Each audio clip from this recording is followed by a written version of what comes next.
Everyone, and welcome to today's webinar. Today we're going to be looking at replication and workflow remapping.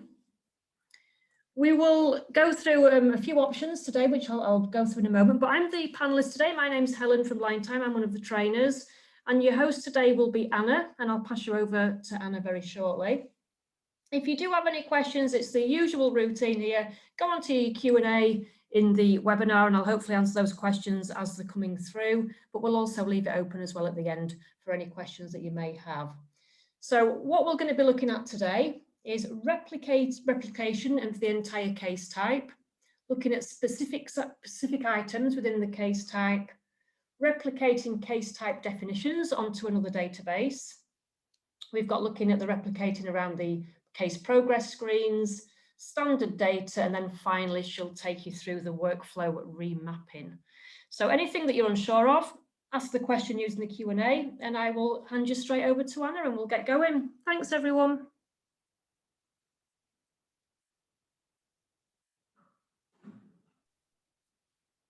Hi everyone, thanks for joining us today. So as Helen said, we'll be looking at all elements to do with replication. So this is more of a course for the designers of the system rather than the end users.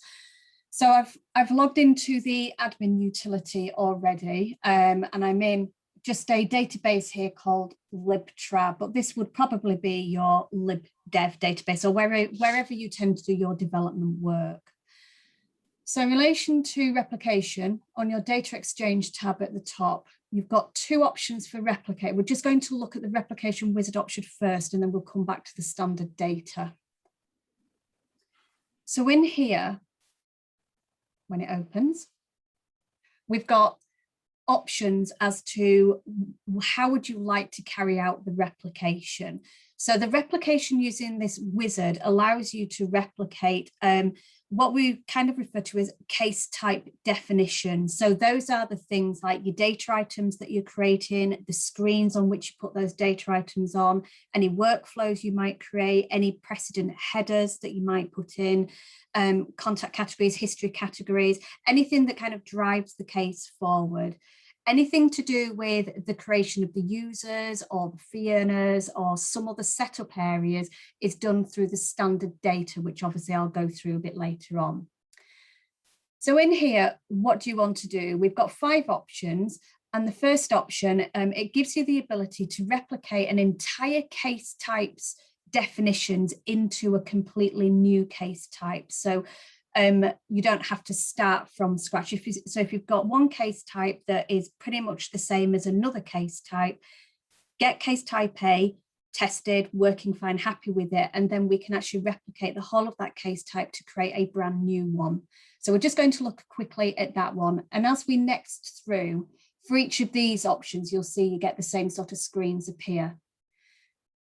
So it's asking you where you're replicating from and where you're replicating to. So this top section where it's grayed out, you can't change it. So you must be in the database where you want to replicate the definitions from, and where do you want to replicate them to. Now you can replicate them into a different case type, and you can also replicate them into the same case type that you're working on. So for this example, because I want to create a brand new case type from one that already exists, I'm going to replicate them into this case type first, the development database, so that I can test them, tweak them, and then I will use another option to replicate them into the live environment. So we'll just use the right server. We'll just choose the right database. So it's going from libtra into libtra in my environment. And then it asks you, what case type do you want to replicate from? So this is a list of all of them that already exist in here. And I'm just going to do a right to buy purchase, just as an example. You give it a new case type. So I don't know, just call it right to acquire. And then you need to give it a case type code. So we'll just give it RTAC. I think we'll just put on that one. It's a maximum of 4 characters. It's exactly the same as when you create a brand new case type. what you need to do is select the group that the case type belongs to. And that could be the original one that your case type is in, or it could be a brand new one. So I'm just going to pop it into this conveyancing group in here. Then it will allow you to replicate or pick out the individual options that you want to copy across into your new one. Because you've got things like tables and history categories that are part of the standard database, we don't have those listed in here. So when you're creating data item screens, formulas, workflow, etc., you have to, when you create them, you have to link them to a case type originally. So that's why you've got these to select. So I'm just going to do all of them. Click next. Okay, now the reason why it won't allow me to replicate the workflow is possibly because in this case type, I may have at least one workflow that could have a group share level, or it could have a global share level. So it won't allow you to replicate those. So just for this purpose of the webinar, I'm going to deselect this one so that I can carry on with the rest. What I would need to probably do is go and just look at the share level on that affected item, change the share level, carry the replication out, and then potentially change the share level back. If it's a global share level, we don't need to replicate those workflows anyway. So let's just go forward. The message here about the precedence is relating to when you create a precedent, you assign a macro group to that precedent that determines how it is opened. Is it opened up in a Word document? Is it an Excel document? Is it PDF? And how potentially it would be printed. And it's just identifying that those macro groups exist in the target database. So this is just a confirmation option. With each of these screens, you've got the option to go back to the previous page. So if you've deselected something by mistake, you can go back and select a missing item. And then all we do is next. It goes through the options you've got selected. And then we're waiting for a nice big green tick. That means that that has been successfully replicated. So I'll just close the wizard down. And if I just go to the cases, open up the case types area, and just open up the conveyancing group, which is the one that I replicated into. There's my right to acquire case type. If I go into the data items, again, just open that. There's my right to acquire, and there's all my data items that I've replicated. So I'm not going to go through every single area, but it just means then that you can start to tweak that replicated case type to amend maybe something on the screen, add a few bits that are different, rather than you starting completely from scratch. Okay, so that's your first option. The next option that we're going to look at, if we just go back to the Data Exchange tab and the Replication Wizard, is the ability to pick out a single item from within a case type and replicate that item. So we'll next across, same option. Again, I'm just going to do this in the same database that I'm in because I'm still developing at this point in time. I still want to test. And then you're asked, what elements would you like to copy? So I'm going to do a charge table and potentially a formula because I might have a lot of calculations that I want to copy rather than starting from scratch. You might want to replicate a screen as well. So we'll just do those. And we'll just next through. So what you'll get is a tab across the top here for each of the checkboxes that you selected on the previous screen. And obviously you can go back if you've missed a few options. You need to choose the case type that you want to replicate from. So I'm just going to do the residential purchase case type just on this example. And again, I could go into the same case type or I could go into a different one. Now I'm just going to do it into the same. So for this example, I'm going to choose an existing charge table. So I'm just going to choose, say, one for a land registry, give it a new code,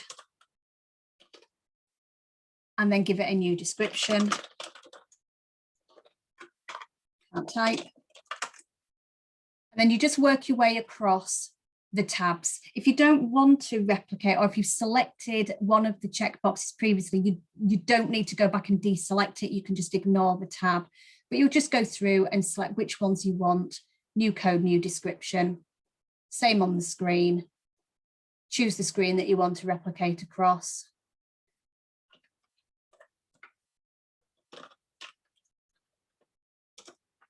Can't type again. And then next through, sorry, apologies, it wants me to select the formula, so we'll just do one in there. Let's call it something simple. Another confirmation, and that's been replicated correctly. So if we just go back, I did the purchase case type. We'll just have a quick look at the charge table, trying to remember what it is that I actually did. Let's just change the case type to the purchase. There it is there. That's the one that I did.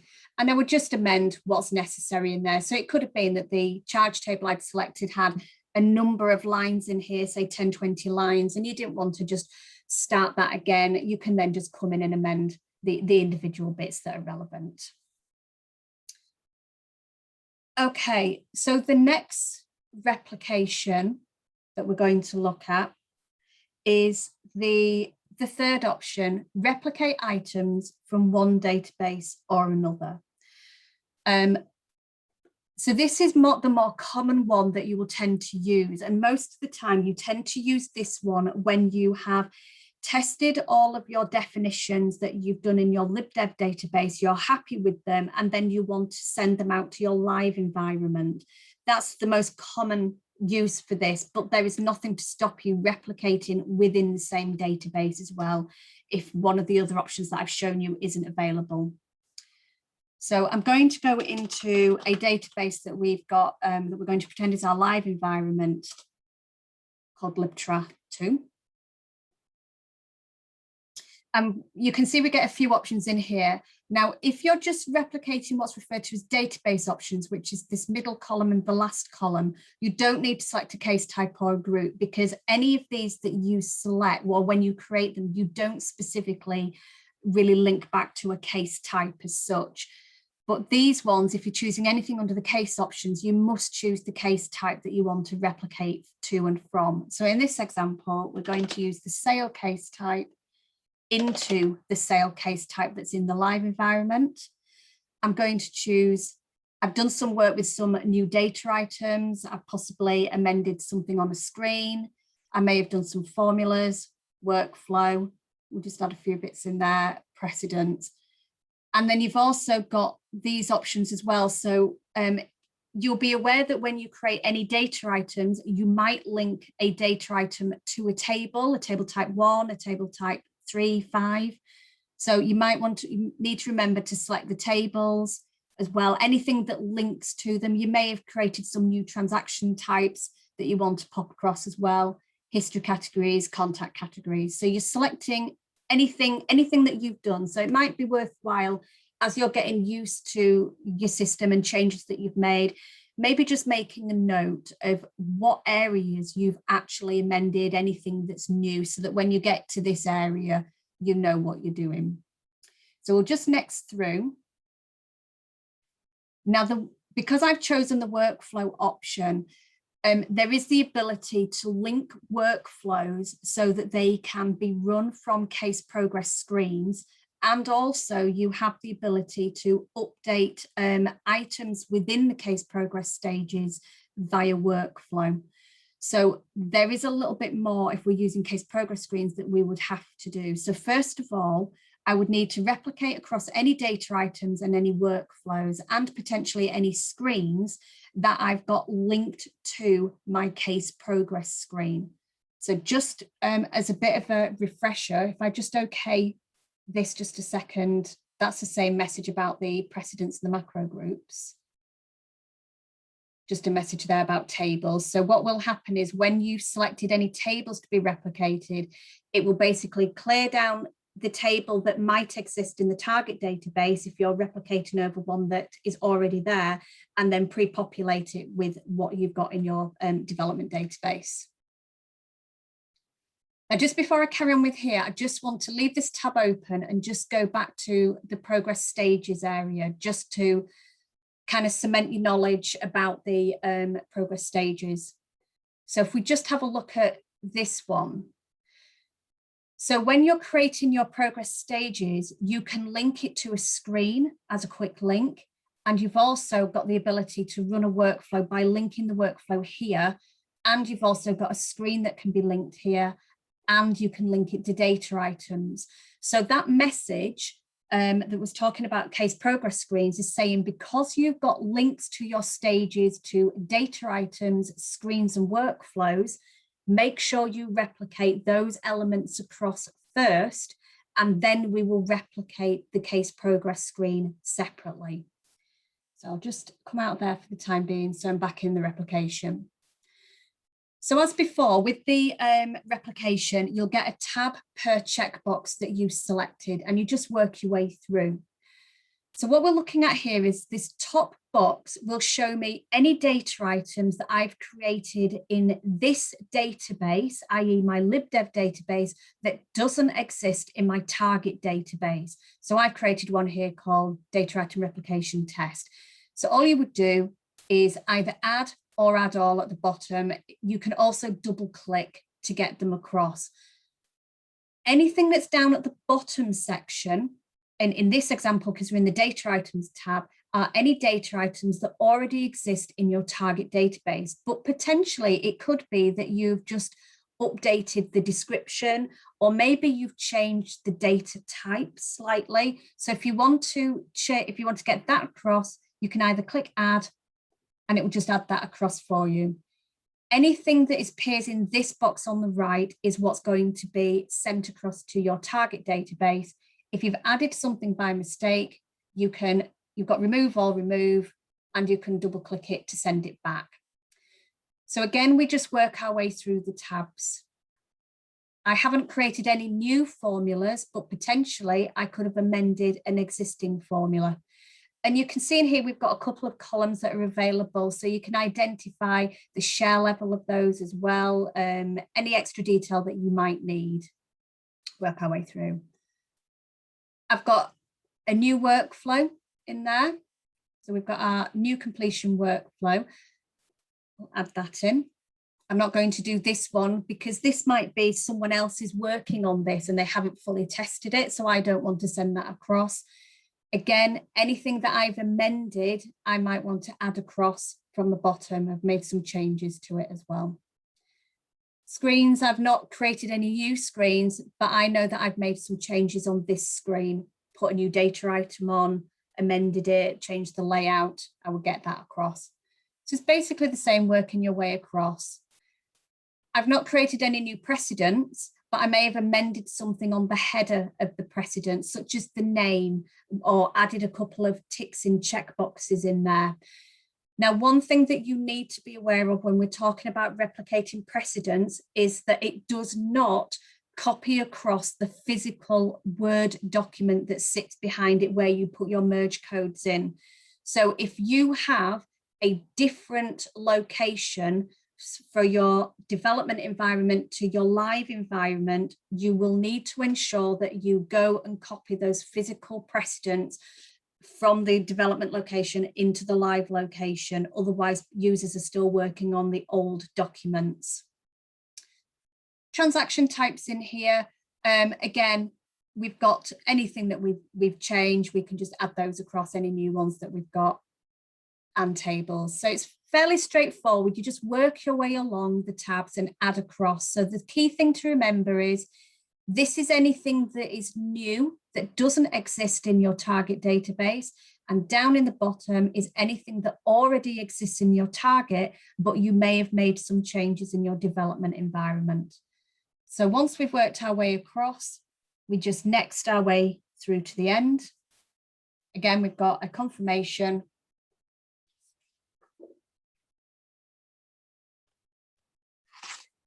And then we get a nice green tick in there.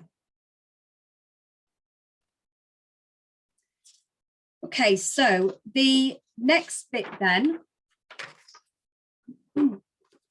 is just really relating to the case progress screen. So I'm not going to go all the way through on here, but you've got your replicate case progress. So if you know that your case type has got any changes to the progress screens that I've just looked at, the progress stages, and you've got data items that are linked to them, or screens or workflow, replicate them across using the option that I've just done, then come into the replicate case progress screen. Now it's a little bit different in terms of what you select. So we'll just choose the libtra2 database again. Whoops, wrong one.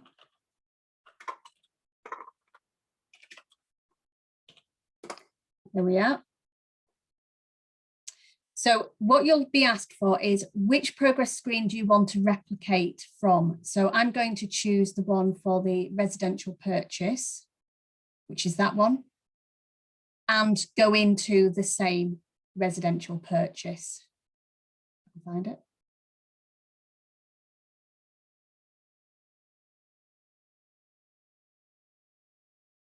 Can't find it for looking.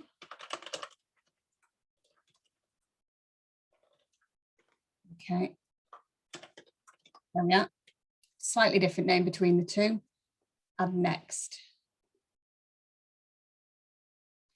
So this knows that the case progress screen already exists in the target database, but you may have added in some stages and things like that, some new stages. So it's just going to basically overwrite it to incorporate the new stages that you popped in. Now, what this does is it just goes through and checks for anything that is different. And normally you should have checks completed, 0 errors and 0 warnings. Now I've got a warning in here because what it's saying is that it's found a workflow that is attached to that case progress screen, and that workflow doesn't exist in my target database. So there will be a little bit of a missing link. Now I can still carry on and next all the way through to the end and replicate my case progress screen, or I could just cancel it and go in and replicate that offending item and then come back into here. So it depends on how you want to treat this. Now I'm not going to next all the way through to the end. It will do exactly the same as what the other ones do. It will get a nice big green tick. But what you should do is once you've replicated your case progress screen, I'll just cancel from there. You also need to go back into your wizard and choose the third option and replicate again any workflows that affect your case progress screen. So I'll just do the case type. So I'm just going to choose workflow for this example.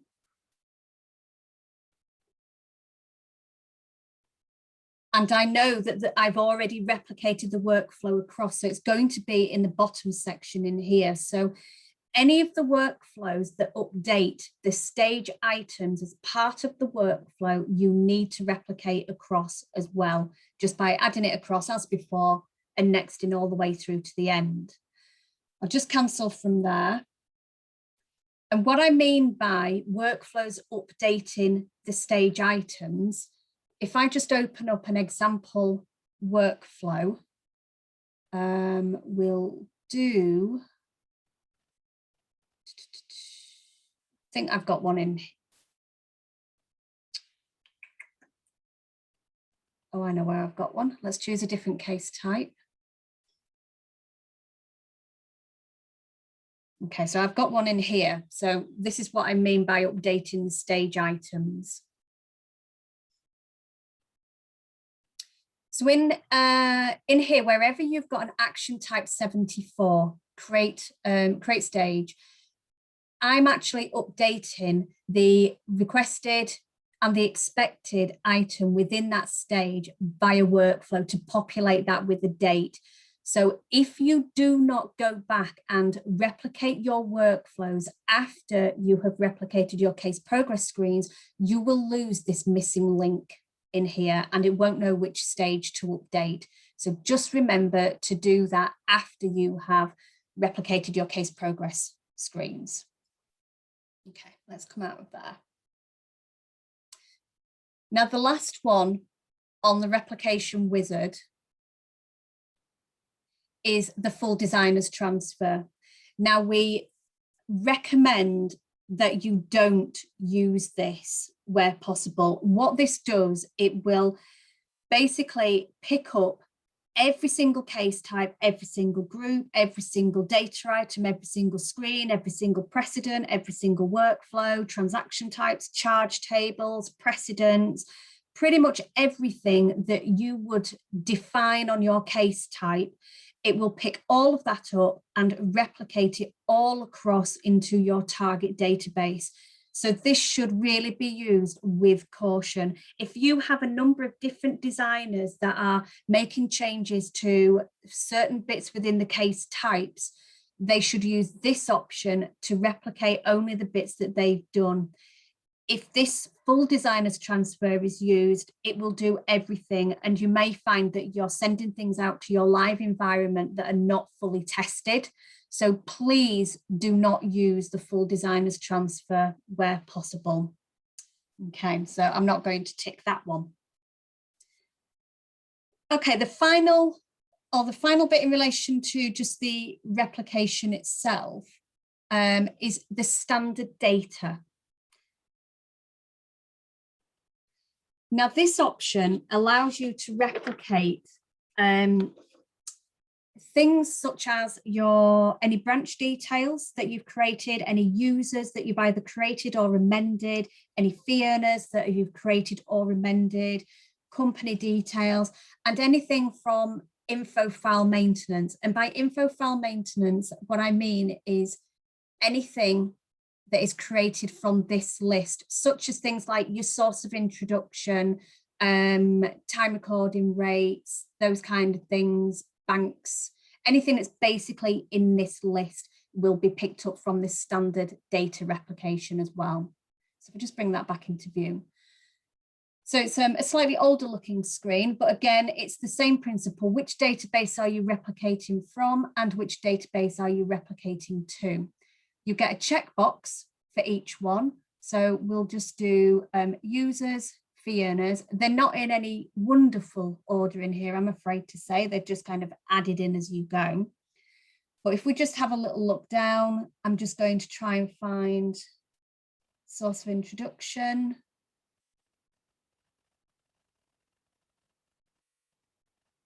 There we are. So anything that's prefixed with IF in this column is anything that's basically this information file maintenance area. So you can see all the different options that you've got in there. If you've added any ZO licenses onto your development database, you can replicate those across into your live once you've done all your testing. We've also got a few other extra bits and pieces, web services. So if you're familiar with sort of the InfoTrack integration where you are potentially creating the logins for them, you can replicate their login details in here. So there's lots of different things. I'm not obviously going to do a select all, but we've just transferred the data. It's the same sort of principle as the replication screens that we've just looked at within the wizard. So anything that's new is in the top box.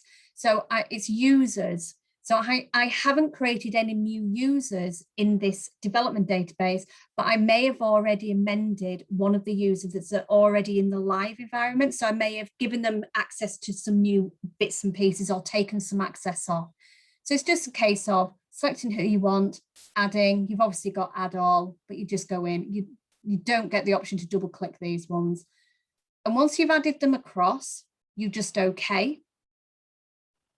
And you'll get a message to say that that was successful. And then it will move you on to the next option that you had selected. So I've got a new fee earner here who we've created. So we'll just add him across.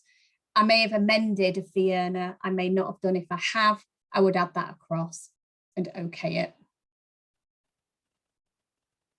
Source of introduction is new. We'll add that across. And that's it, finished. If for any reason, when you were going through each of those screens that's popped up and you actually didn't want to replicate anything across, you just clicked what was the little exit button and that still moves you along. and we'll just exit from there. Okay, so the final bit that I want to show you is in relation to workflow remapping. So as you're aware, when you are creating your workflows, you may have wait days that will go into the workbox before it would move on to the next line of the workflow. So you need to, there are potentially going to be some cases that have got a workflow sitting in the workbox, which you have amended. So we would need to basically map those cases so they're sitting on the right lines of the workflow. Now, what we've got is this little option in the Tools tab called, where is it now? Workflow Comparison. So in here, I would just select the database that I want to look at. So this is generally going to be your live database. Select the case type. Now, did I do this on the sale or purchase is the question. I'll try the purchase first of all. No, it wasn't that one. Maybe it was the sale.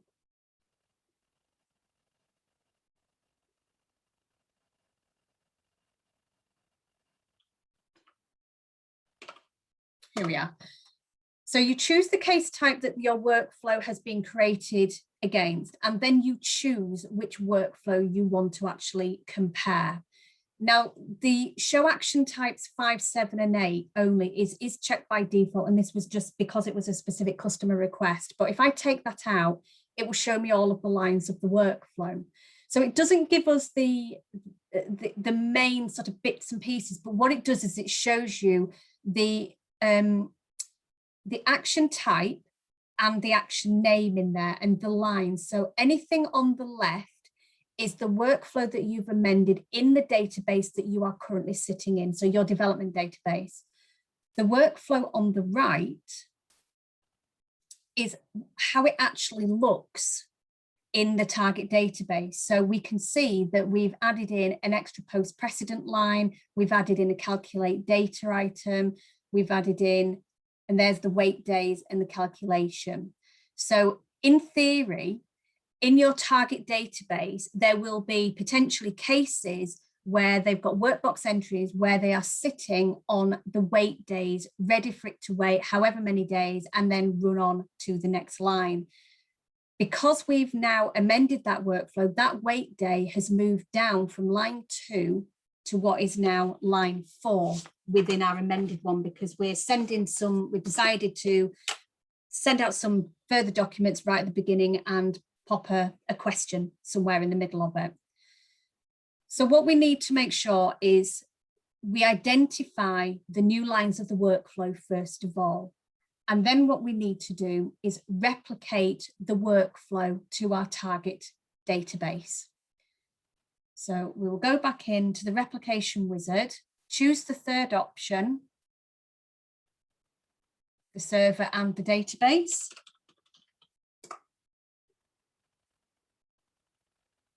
And it was in the sale case type, if memory serves me correct, and it was just a workflow.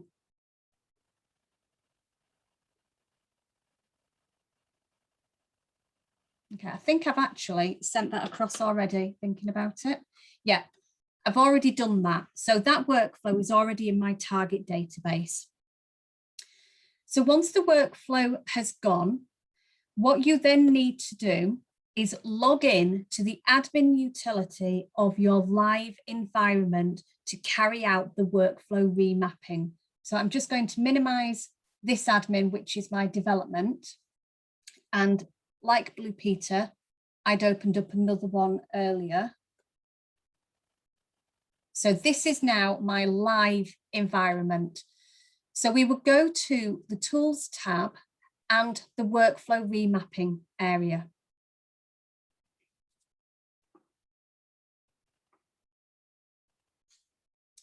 So what this does is it shows me any workflows that exist in the target database where we've got cases that have workbox entries on them. So it doesn't show me what those cases are. or how many cases there are, but it's showing me that there are some cases within this live environment that are sitting on these lines. So we've got a workflow called back. It always shows you the code, never the description. And we've got ones that are sitting on line 10. So if I have a look in here, there's my workflow, the RA example workflow. I've got some that are sitting currently on line 3. Now what I need to do is remap those, because otherwise, when the user tries to run that workflow from the workbox, because I've amended the lines of the workflow, it's potentially going to send out a letter again to them because things have moved about. So all we do is you can remap it to a completely new workflow if that's what your workflow was doing, putting in, say, a create workflow status or a go-to workflow. Or if it's the same workflow, you just enter in the line of the workflow that it should run from for all of those cases. So you just go through and amend the details in here. You can see the case type code and the description of the workflow in here as well. And all you would do is update it. You can print this list if you need to, but you just update it. Are you sure? And that will go through and remap any of those cases. So when the user tries to run that workflow from any of the cases where it's in the workbox currently, it will run from the new line ready to carry on prior to when those changes were made. And with that, I'm going to hand over to Helen to see whether she's got any questions from anybody. Thank you, Anna. No, we don't have any outstanding questions at the moment. We'll just leave that running a little bit, see if anybody wants to ask anything now you've gone through it. In the meantime, while you're thinking of your questions, just be aware that we've still got some webinars coming up in the next few weeks. Just log on to the website and you'll be able to see what we have coming through through the rest of June and July. But there's no questions coming through at the moment. I'll just leave this line open, just see if anything comes in. But thanks everyone for joining today. I hope you found that useful. Just to mention as well, actually, we do have recordings now available on the website. So if you've missed anything on there, you want to see anything again, in a couple of days' time, you'll find the recording available on the Line Time website. So have a log on and have another play of the video.